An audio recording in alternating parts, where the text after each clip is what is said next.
And I think it's important that people understand that the instruction, the education at the elementary school is the foundation for all of the critical, creative thinking. This is where students learn to read. This is where students build their math foundation and the science concepts that are essential to go on further at the middle school and high school.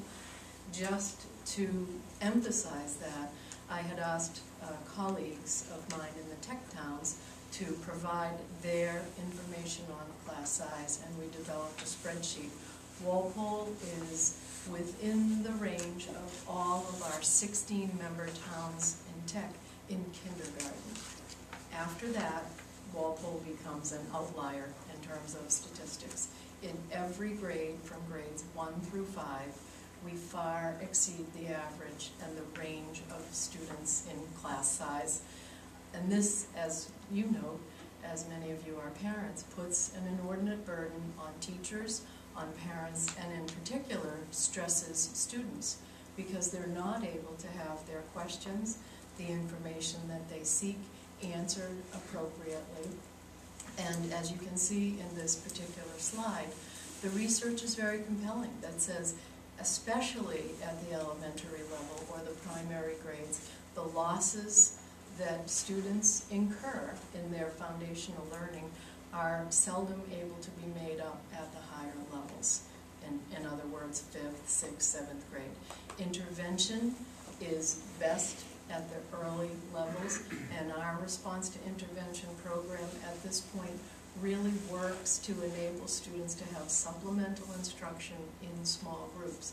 We're seeing greater and greater need for students to work in small groups because they start in significantly larger groups than they have even since most recently 5 or 6 years ago. What's also really important is that our new curriculum frameworks indicate that we have greater emphasis in adolescent years to ensure that students acquire literacy skills. The new English language arts frameworks that incorporate the Common Core standards have, for grades 6 through 12, an additional 10 standards in literacy, which mean that our students need to read much more complex material. They need to read what's called deeply and closely.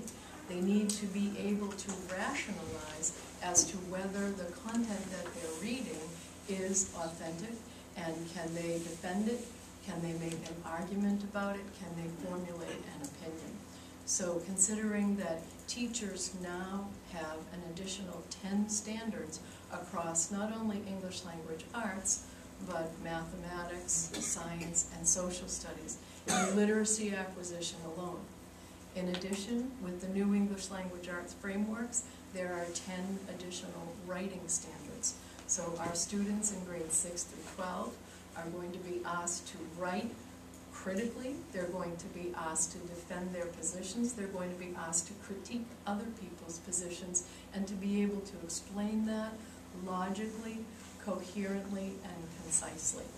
So currently we have class sizes at the middle school that exceed 30 in our English language arts classes and in our math classes. And this also then, because of our schedule, enables high class sizes in science and social studies.